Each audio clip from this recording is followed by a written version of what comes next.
చంద్రబాబుతో పార్టీ నేత దేవినేని ఉమ భేటీ అయ్యారు. మైలవరం టికెట్ పై చర్చించారు. మొదటి జాబితాలో తన పేరు లేకపోవడంతో క్లారిటీ కోసం దేవినేని ఉమ చంద్రబాబును కలిశారు.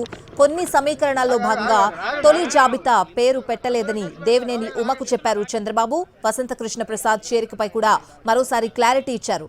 చంద్రబాబుతో సమావేశం తర్వాత కీలక వ్యాఖ్యలు చేశారు దేవినేని ఉమ. చంద్రబాబు మాటే శిరోధార్యమని ఆయన అన్నారు. తాను చంద్రబాబు కుటుంబ సభ్యుడిని అని చెప్పారు.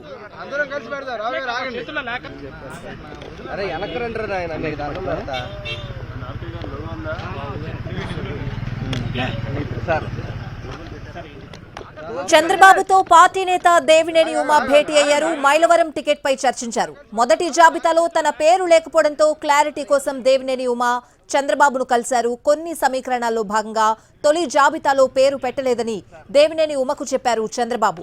వసంత కృష్ణ ప్రసాద్ చేరికపై కూడా మరోసారి క్లారిటీ ఇచ్చారు. చంద్రబాబుతో సమావేశం తర్వాత కీలక వ్యాఖ్యలు చేశారు దేవినేని ఉమ.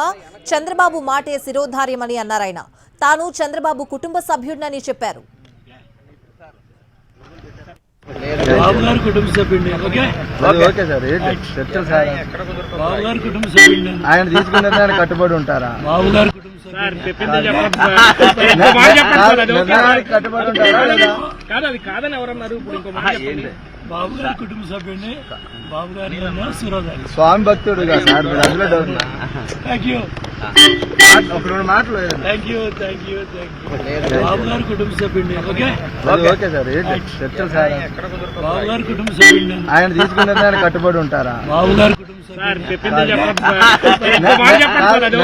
కట్టుబడి ఉంటారా? కాదని ఎవరన్నారు? ఇప్పుడు ఇంకో బాబు గారి కుటుంబ సభ్యుడిని, బాబు గారి శిరోధారి, స్వామి భక్తుడుగా సార్ మీరు అందులో డౌట్. థ్యాంక్ యూ, ఒక రెండు మాటలు. Thank you, thank you, thank you. Babu గారి కుటుంబ సభ్యుడిని ఓకే సార్ చర్చలు సార్. బాబు గారి కుటుంబ సభ్యుడిని ఆయన తీసుకున్నది ఆయన కట్టుబడి ఉంటారా? బాబు గారి కుటుంబ సభ్యుడిని